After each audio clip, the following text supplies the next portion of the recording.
Este es el momento en que dos drones hutíes apuntaron al USS Harry S. Truman, y como un único destructor tuvo solo segundos para reaccionar. Lanzados desde lo profundo de Yemen, uno de los drones se elevó alto mientras el otro volaba bajo, intentando escabullirse por debajo de la cobertura del radar estadounidense. Y estos drones no solo estaban siendo guiados en tiempo real, ya estaban fijados en su objetivo y avanzaban directamente hacia el Harry S. Truman. Eso fue hasta que el USS Gravely los detectó primero, pero ¿habría tiempo suficiente?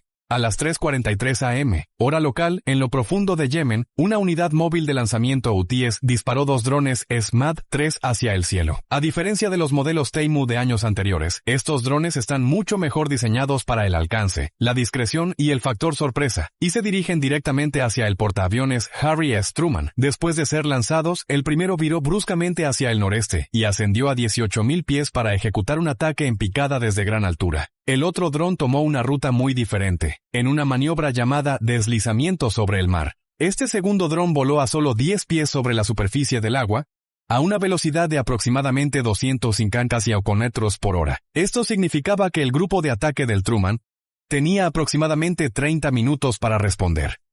Sin embargo, aunque esto pueda parecer mucho tiempo, ambos drones tenían características activadas que buscaban vencer la capacidad de la Marina para derribarlos. El primero en detectar las amenazas entrantes no fue el propio Truman, sino uno de sus escoltas. A 20 millas de la proa de babor, el USS Gravely estaba en misión de vigilancia cuando la tranquila y monótona atmósfera de la guardia nocturna fue repentinamente interrumpida. Allí, en su radar, se perfilaban claramente dos contactos que se movían rápidamente. Prácticamente al instante, el barco y la tripulación se sincronizaron en perfecta armonía para idear una solución de disparo que pudiera salvar al Truman. Este proceso dinámico se conoce como F2T2EA, que significa encontrar, fijar, seguir, apuntar, atacar y evaluar. Este concepto forma el núcleo de la estrategia de defensa aérea de la Marina. Todo comienza con esto, el radar AN-SPI-1. Con 3 de estos arreglos para un destructor o 4 para un crucero, este sistema ofrece una cobertura de 360 km, desde el horizonte de 0 degrés hasta su cenit, o punto más alto, de 90 km. Constituye la columna vertebral del paso crítico inicial para neutralizar estos drones. En la fase de detección, el radar SPI busca a una distancia de al menos 200 millas náuticas cualquier contacto aéreo. En esta fase, el sistema de combate Aegis que integra el radar SPI con el barco simplemente busca lo que haya ahí afuera, ya sea un misil, un dron, un avión, una nube o un pájaro. Durante esta fase, el radar solo necesita captar un retorno de cualquier lugar. El SMOD-3 intenta eludir esta fase volando lo más cerca posible del horizonte, para no ser detectado o utilizando su alcance de 18,800 kilómetros para atacar desde ángulos inesperados, ya sea muy alto, bajo o desde detrás de los barcos estadounidenses. Además, a pesar de tener una envergadura de 4.5 metros y una longitud de 2.8, posee una sección transversal de radar relativamente pequeña de 0.1 metros cuadrados, aproximadamente el tamaño de una hoja de papel de copia. Esta pequeña RCS dificulta el seguimiento para la mayoría de los radares, pero no para el SPI, incapaces de permanecer ocultos al espía, ya que éste puede detectar objetivos del tamaño de una pelota de golf a más de 160 kilómetros de distancia. Los drones SMOD-3 intentan aprovechar la siguiente fase, la fase de fijación. Ahora que el radar espía tiene a ambos drones hostiles en su pantalla, comienza a emitir ondas de radio a una frecuencia de 2.5 a 3.7 GHz para obtener datos precisos sobre la ubicación del objetivo. Esta información es crucial para determinar el rumbo, la velocidad y la altitud de los contactos. Por su parte, cada uno de los drones SMAD-3 empieza a modificar su trayectoria de vuelo y utiliza navegación inercial interna en caso de que falle el GPS. Los operadores hutíes en tierra pueden cambiar el destino del GPS dentro de su alcance de 250 kilómetros en tiempo real. Esto es especialmente útil para objetivos en movimiento, como barcos, donde las matrices de radar basadas en tierra pueden proporcionar información al operador, quien luego transmite la posición del barco estadounidense al dron. Pero a pesar de esta táctica avanzada, el espía sabe exactamente dónde están estos drones, lo que le permite comenzar su siguiente fase: el seguimiento. En la fase de seguimiento, el espía continúa bombardeando los objetivos con ondas de radar continuas y obtiene datos cada vez más detallados. Luego, el espía transfiere esta información a supercomputadoras llamadas comando y decisión, conocidas como CND por sus siglas en inglés. Estas computadoras realizan millones de cálculos por segundo en más de 100 contactos diferentes. Aunque cada dron viaja a 250 km por hora, Aegis puede manejar todas estas actualizaciones sobre objetivos que se mueven a velocidades superiores a la del sonido. Así que rastrear a estos dos objetivos es tan fácil como ganar dinero con la película de Minecraft. Está 100% garantizado. Con las soluciones de control ahora desarrolladas en los dos objetivos, queda solo una etapa más antes de que los misiles abandonen las celdas, la selección de armas.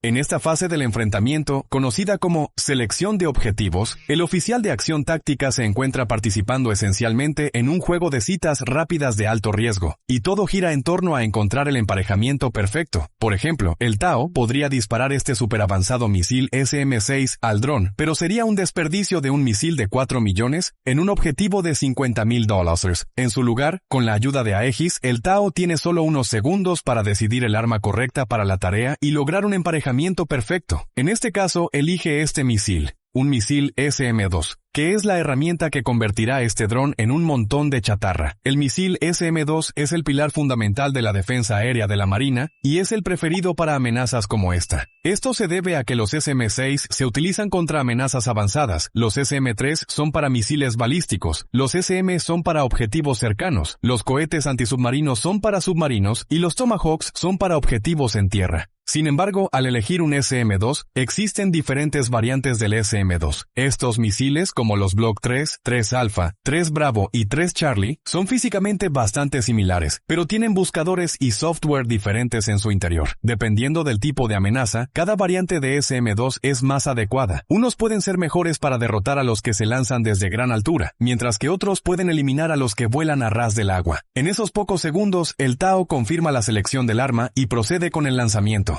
El interruptor de inhibición se activa en color verde. En cuestión de segundos, los SM-2 despegan de sus celdas de lanzamiento verticales a aproximadamente 3.5 veces la velocidad del sonido. Y aquí es donde entra en juego la siguiente fase. En la fase de enfrentamiento, el radar espía establece un enlace intermitente con los misiles mientras están en vuelo.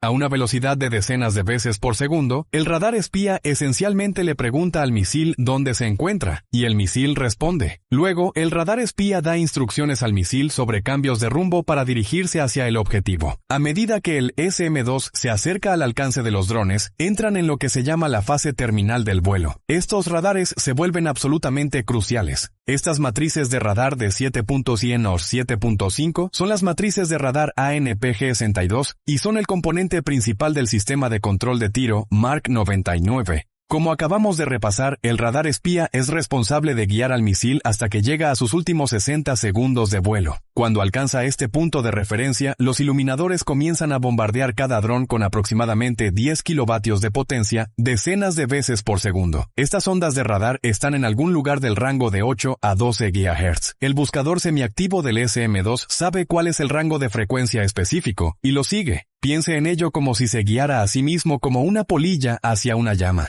Simplemente no puede resistirlo. Cuando el único SM-2 luminoso detecta cuán cerca está de la radiación de radar específica, detona y envía alrededor de 6.000 fragmentos de metal preformado a velocidades que se acercan a 2.000 ms en todas direcciones. Y es ahí donde entra en juego la fase final. El primer disparo provino del USS Gravali. A las 03:45 en punto, las celdas de lanzamiento vertical Mark 41 del barco se abrieron y liberaron dos misiles SM-2 hacia los drones Samod 3 a una velocidad de Mach 3.5. Estos misiles eran lo suficientemente rápidos para cubrir 8 kilómetros cada 7 segundos. Mientras el primer misil se elevaba en un arco ascendente, su nariz se dirigía hacia el dron que navegaba a gran altitud, intentando ejecutar un ataque en picado. Con la ayuda de enlaces en tiempo real del sistema de control de tiro, el misil efectuó correcciones minúsculas en su curso mientras se aproximaba. Luego, a poco más de 4.800 metros de altitud, detectó que estaba lo suficientemente cerca. La espoleta de proximidad se activó a 15 metros del objetivo, desencadenando la detonación del cabezal de fragmentación del misil. Más de 3.000 cubos de tungsteno perforaron el fuselaje en un cono enfocado. A medida que el primer dron hostil se desintegraba en pedazos, el segundo misil seguía una trayectoria más compleja.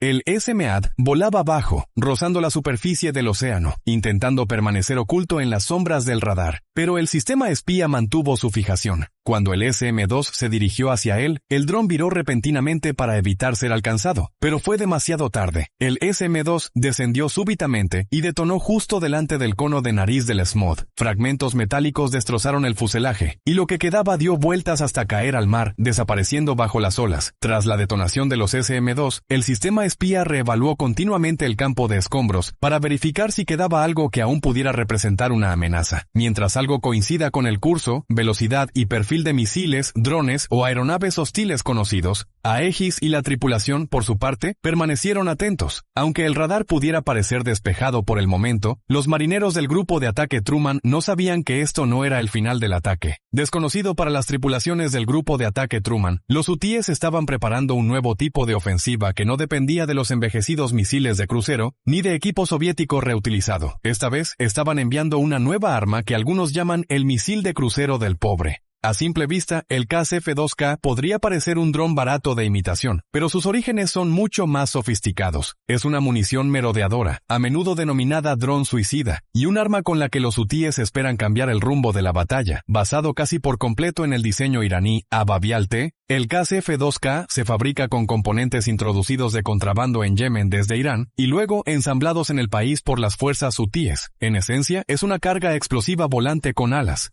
Cada unidad puede transportar hasta 30 kilos de explosivos de alta potencia, diseñados para detonar a entre 10 y 20 metros sobre el suelo o impactar en la cubierta de un barco, esparciendo fragmentos de metal en un radio de hasta 80 metros. Estos drones no son guiados por operadores con mandos a distancia. Están preprogramados para volar hacia coordenadas GPS utilizando guía inercial, lo que significa que pueden ser lanzados en enjambres sin necesidad de línea de visión o control en tiempo real. Simplemente vuelan, encuentran su objetivo y detonan.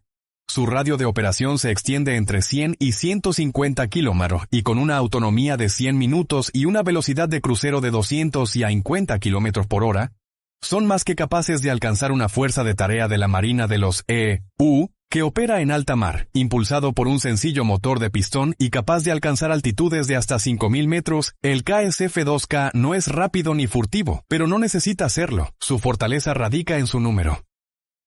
Sin que el grupo de ataque lo sepa, los hutíes han extraído en secreto docenas de estos drones de un escondite oculto y se dirigen directamente hacia el grupo de ataque.